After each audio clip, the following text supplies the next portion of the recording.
Hi, everybody. So we just want to go over series RLC circuits. And if we take a basic one like this, we know that ZR is going to be R at an angle of 0 degrees. XL is going to be equal to 2 pi FL. And so ZL is going to be XL at angle 90 degrees. And XC, capacitive reactance, is going to be 1 over 2 pi FC. So ZC is going to be XC at an angle of negative 90 degrees. Okay? And if we take that, we know that XL and XC are going to offset each other. And if we drew the phasor diagram, we would have R at an angle of 0, and then XL at 90, and XC at negative 90. And if we added the three together, we know that these two would offset, and that the magnitude of ZT is going to be equal to the square root of R squared plus XL minus XC squared. And the angle of impedance is going to be the inverse tan of XL minus XC divided by R. So that's how we're going to end up with that. And then we can continue to apply Ohm's law, and we could say that VR is equal to IT times ZR, and that VL is going to be equal to IT times ZL, and that VC is going to be equal to IT times ZC. Okay? Oh, we should have mentioned that IT, as always, will be E over ZT. Okay? And the voltage divider rule still applies here. So VR is also equal to ZR over ZT times E. And VL would be ZL over ZT times E.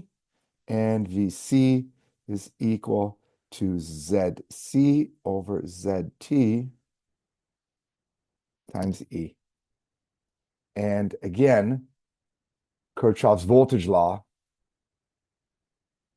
applies, that E minus VR minus VL minus VC is equal to 0. Okay, or if we flip that around, that E is equal to VR plus VL plus VC. And these are polar values. So remember, you have to include the angles to make this work. All right. So let's go to a real example.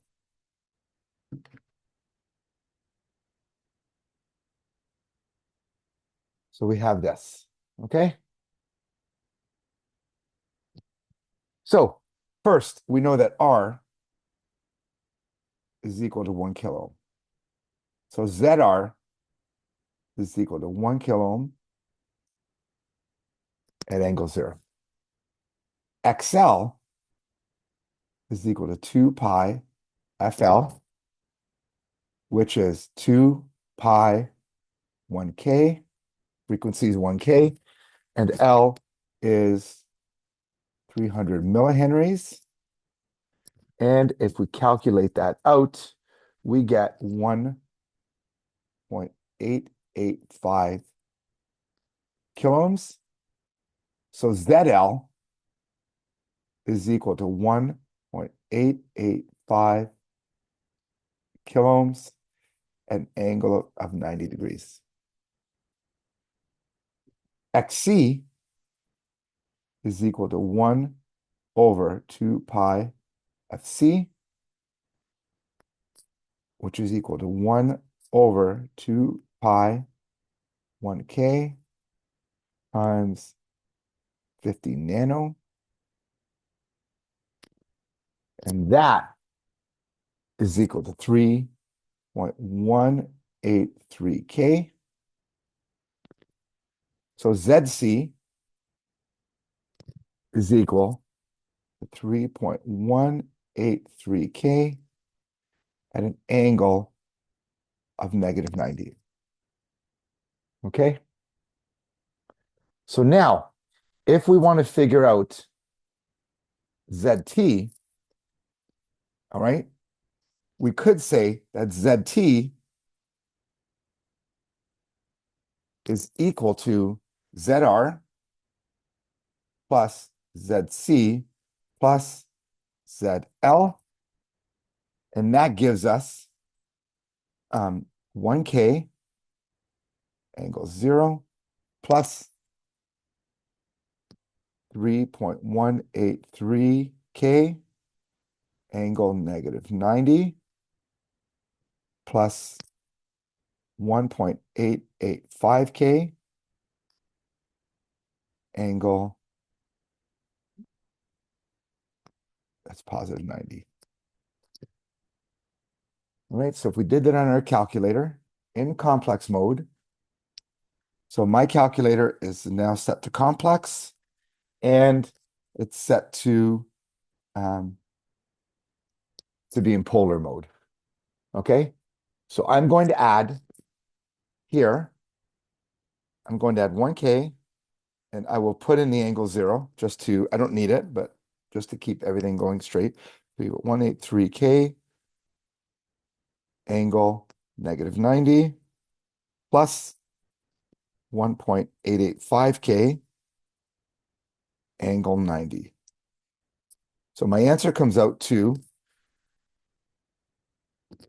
1.639, I'll round it up, 1.639K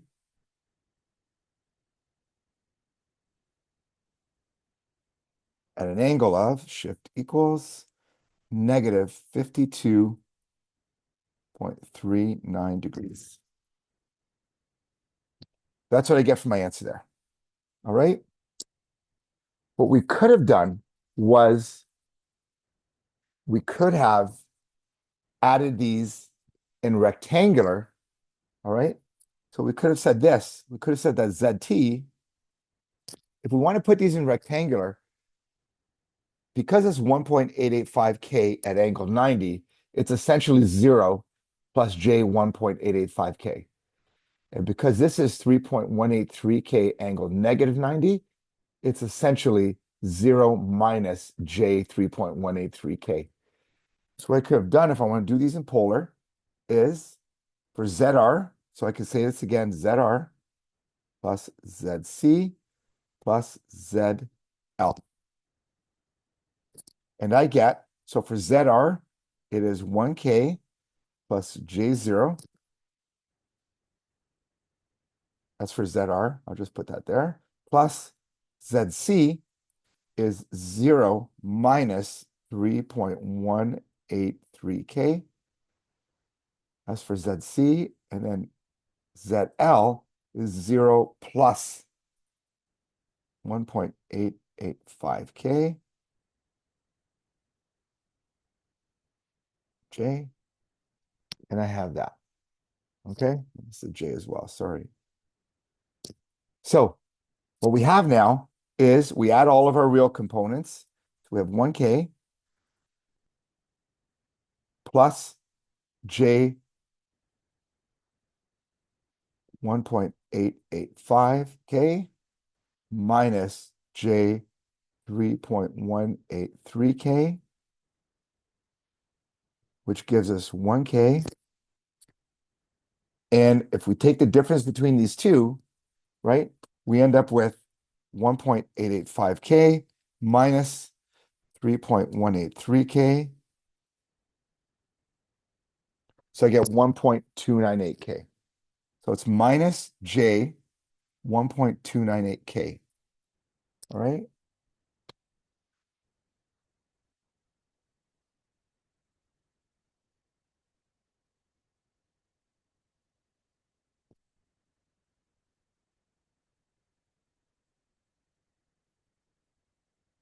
All right, so that's what I would get in um, rectangular mode, and it's the same answer. So sometimes people say, should we do this in polar or do it in rectangular?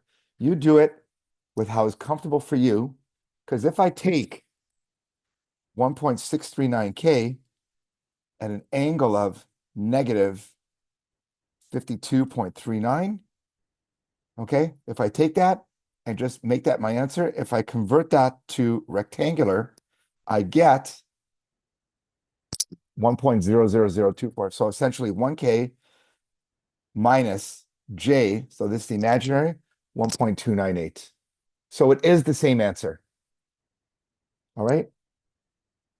So I'm going to keep working in polar. But like I said, when you do these types of questions, you do it with what works for you and just make sure the answer is correct. So now that is IT. ZT for IT, it is E over ZT, which is 10 volts, angle 0, divided by ZT, 1.639K, negative 52.39 degrees.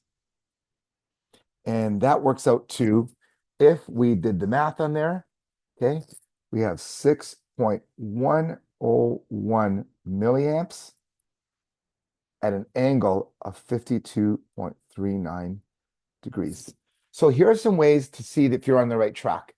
One is when we have something like this, ZC and ZL cancel each other out. If ZC is greater than ZL, okay, that means we net out to be negative 90. So that means that our overall angle for ZT should be negative. Okay, because ZC was greater than ZL, ZT's angle should be negative. All right. Just an indicator for you if to see if you're on the right track. So we have IT, 6.101 milliamps at angle of 52.39. Okay. So now let's figure out our voltages for each component. So to figure out VL or VR, sorry, to figure out VR, we do IT times ZR. Okay, I'll just keep saying ZR. We could just do R, which is equal to 6.101 milliamps at an angle of 52.41 times 1K at angle 0. Okay, and the answer there is 6.101 volts at an angle of 52.41.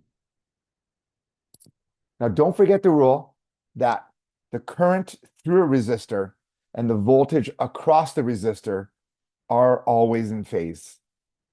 All right?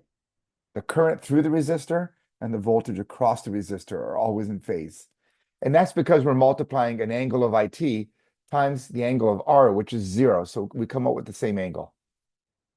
VL is IT times ZL, which is equal to 6.101 milliamps at an angle of 52.41. And ZL is 1.885K at an angle of 90 degrees. Okay. So if we were to multiply those out on our calculator, we have 6.101 milli at an angle of 52.41 times 1.885 K at an angle of 90 degrees. Okay. So we get there 11.5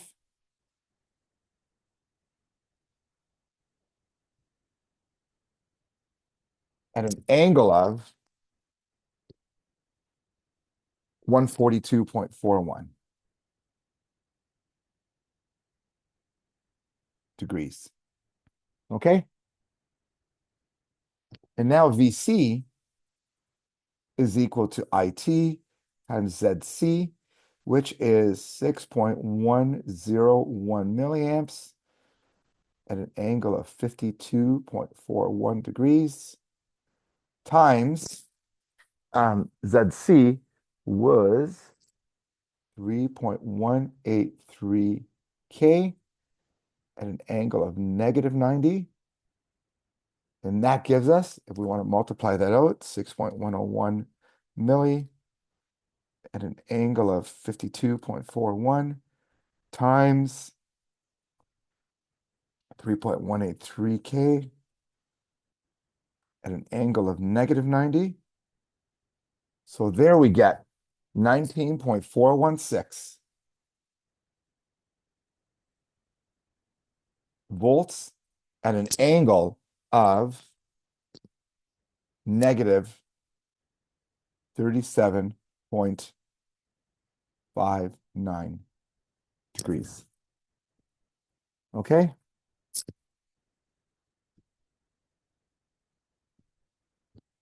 So what we want to see here is that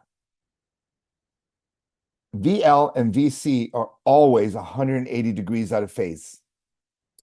Okay, so VL and VC are always 182 degrees out of phase. There's no dancing around that one. That's how it is. Okay, and VR is at a 90-degree shift, a 90 degrees out of phase with both of them. VR is a 90-degree phase shift out of both. Okay. So if we want to see that represented, we can do this. Share. I'm just going to switch screens there for a sec. We're here. Okay, so I have my little phaser tool here, and I'm going to enter in my voltages. So VR is 6.101 at an angle of, what was that? I locked this. There you go. So it is 6.101 at an angle of 52.41 degrees. Then VC is 19.416 at an angle of negative 37.59. And VL is 11.5 at an angle of 142.41. All right. So I have those. I will calculate, and it gives me my phasors. So we have VL, VC, VR, and when we add them all together, we're going to see now we get pretty much 10 at an angle 0, 9.994 at an angle of 0.032 degrees. Okay, so let's go back to sharing that camera. I just wanted to show you the representation with the phasors, and I'm going to go back to the camera. There we go. So if we add these to prove Kirchhoff's law, okay, does VR plus VC plus VL equal E. Okay? So if we add them, we do 6.101 volts at an angle of 52.41 degrees plus 11.5 volts at an angle of 142.41 plus 19.416 at an angle of negative 37.59. And that equals, if we were to add those, we have 6.101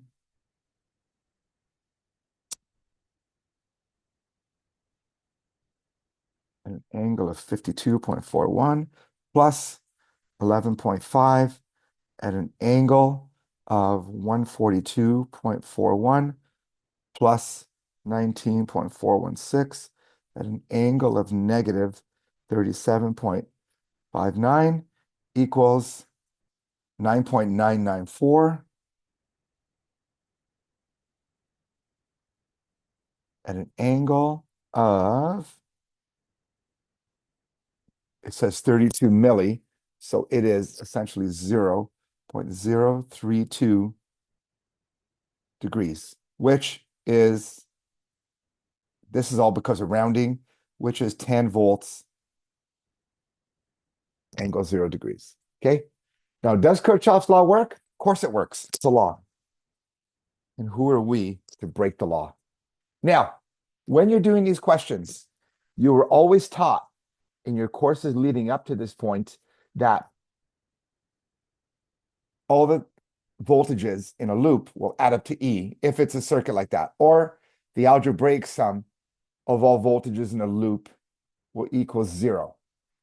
But look at here, VL 11.5 is greater than E. E is 10, and that's 11.5. How does that happen? Or VC is 19.416. Did we invent electricity? No, we didn't. So what happens is you have to remember that these offset each other because they are 180 degrees apart. They offset each other, okay? So when you're in the lab, you are going to see that. So let's switch that over now.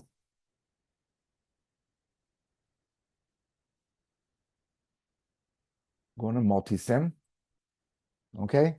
So I'm in Multisim now, and here we have E, 10 volts at 1 kilohertz, and 1K, 300 millihenries, 50 nanofarads.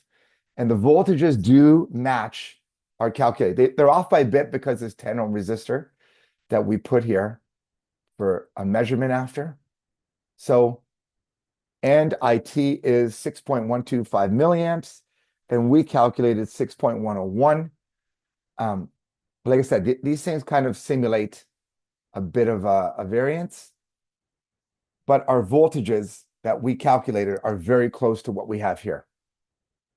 All right? So it is proven. Now, if we move this into a lab to prove our angles, okay?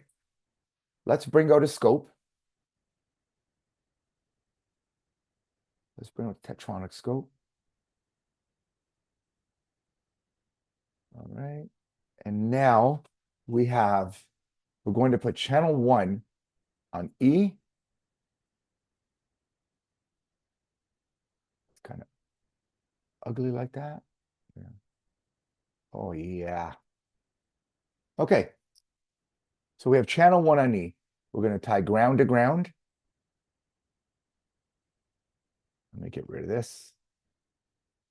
And when we want to measure the phase angle of IT, to measure the phase angle of IT, we would put a sense resistor here. Make sure this resistor never gets over 5% of ZT. So we put a small sense resistor to not affect the circuit too much. But what this lets us do is we can see the angle of IT just by measuring the voltage across here, because we know what I said earlier, that the current through a resistor is in phase with the voltage across the resistor. And since IT is passing through here, that means that if we get the angle of this voltage, it will be the same as the angle of IT. So I'm going to put this here. All right, that's channel 2. And then I will turn that on.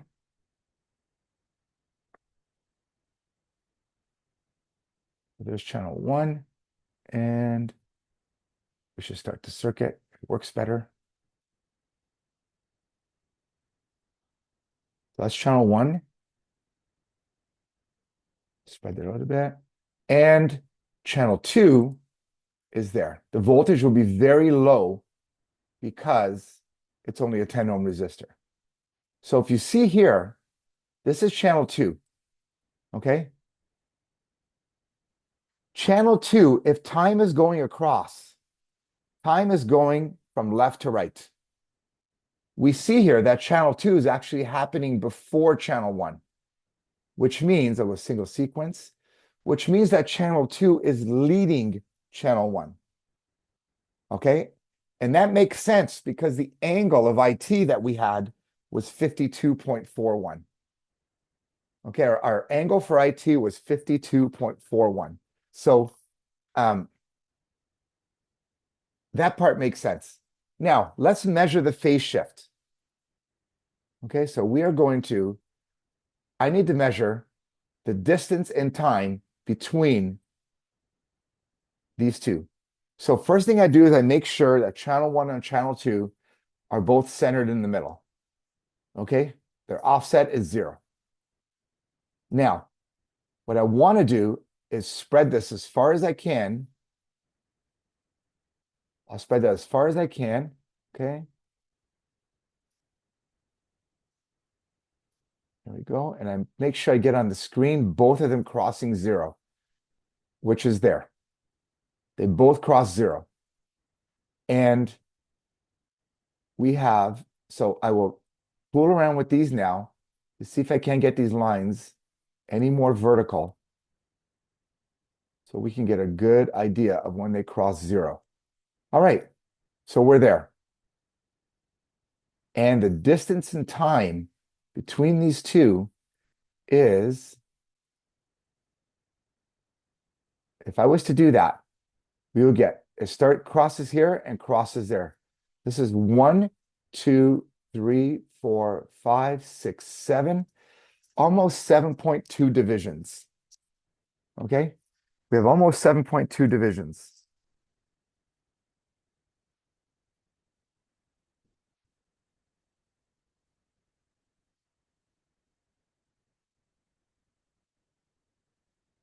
So 7.2 divisions. Let's just remember this. It's 7.2 divisions between the two lines, between the two signals, and at 20 microseconds per division.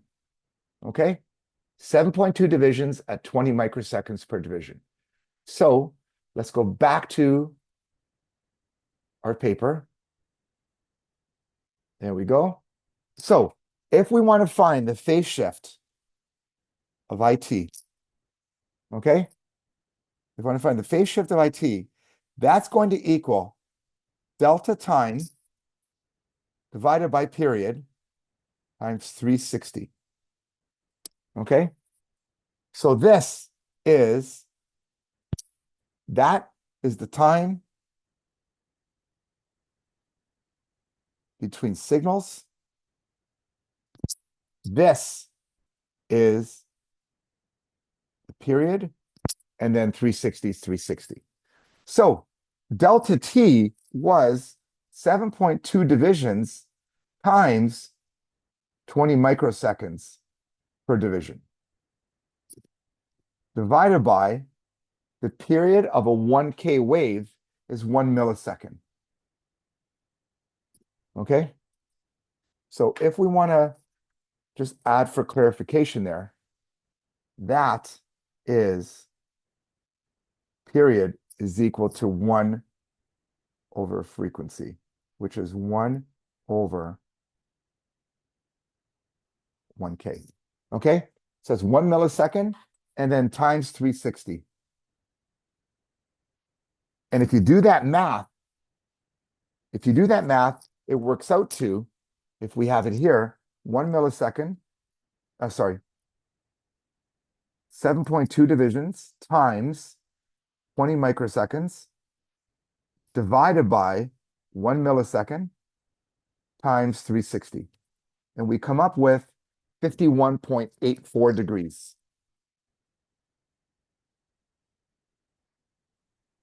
All right. And if you remember, our calculated value for IT was 52.41. So we're pretty close here. And that is eyeballing it. Okay, we are eyeballing it. If you get better scopes, when it's not virtually, they will have functions for measuring phase shift, and they'll have functions for measuring time a bit smoother. So that is the phase shift for IT. Why don't we now, just for experiment's sake, okay, let's go back to Multisim and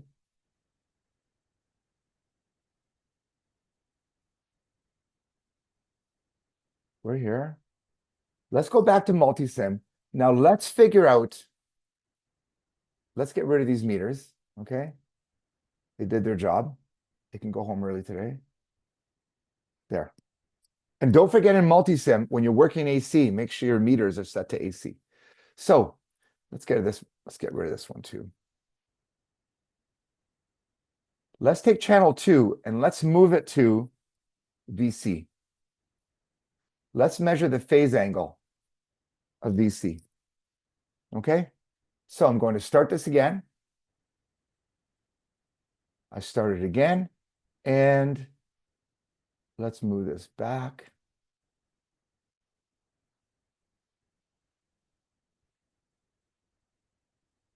That.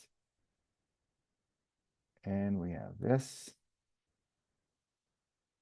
Okay.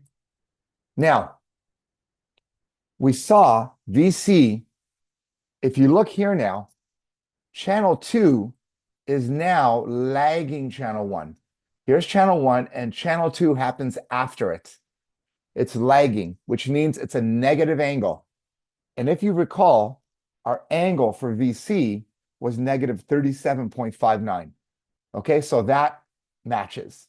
Now, let's see if we can measure the distance between channel 1 and channel 2. So let's spread this again using our horizontal scale.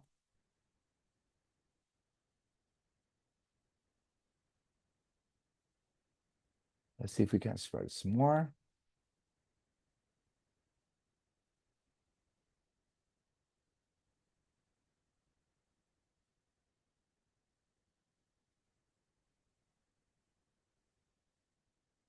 Spread some more.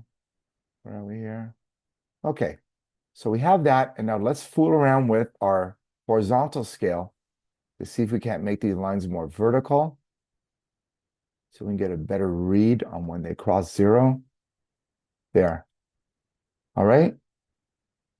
So we're here, and let's go to a definite start point. And we have 1, 2, 3, 4, 5, say 5.2 divisions. Okay, so if you look at that again, 1, 2, 3, 4, 5, and if we look closer, 5.2. Okay.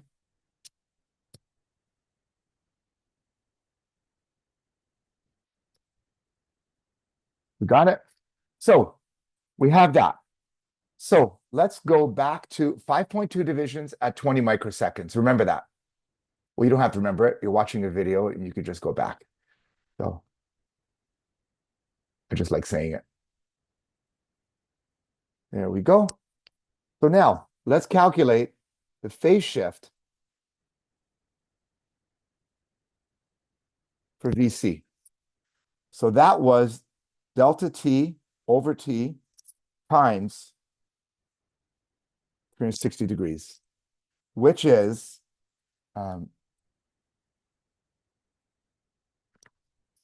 5.2 divisions times 20 microseconds again. It just worked out. We're on the same scale.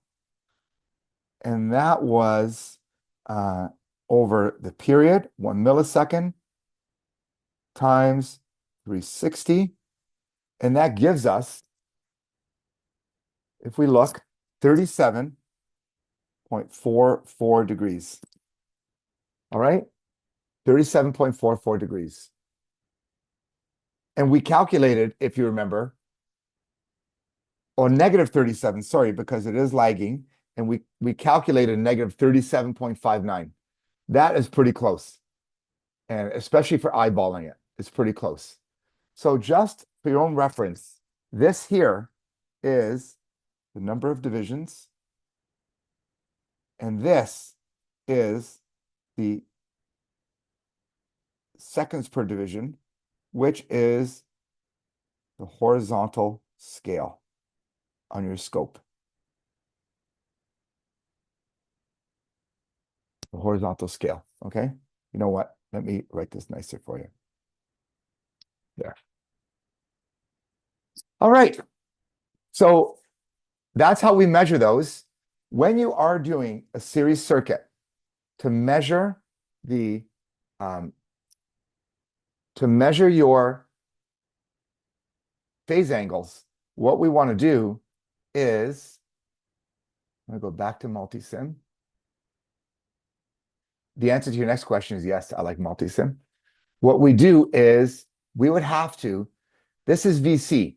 If I want to measure VL, then what I need to do is I need to flip the positions of VL and VC. Okay? So now here's VL, and there's VC, and then I would flip them this way. All right, gang? I flip them that way, and then I'll put channel 2 here. And I have that. So now it's running. I set these back.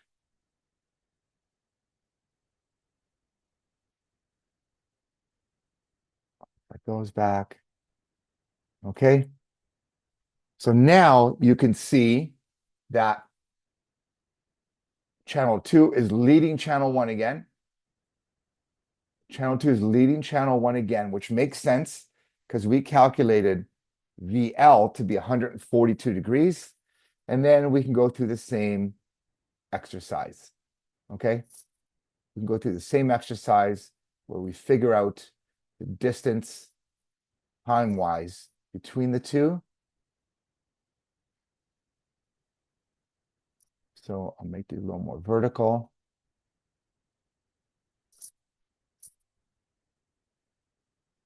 I'll go on a definite start point, and it's 1, 2, 3, 4 divisions at 100 microseconds. So if I do 4 divisions at 100 microseconds, that's 400 microseconds divided by 1 millisecond, which is t, times 360. And I get 144 degrees, and we calculated 142.41. Okay? And there's no need to do the angle of VR1 because we've already done the angle of IT. And we know that the current going through there is the same as IT. All right, that is our example for a series RLC circuit. I hope it was helpful, and let me know if you have any questions. Thanks.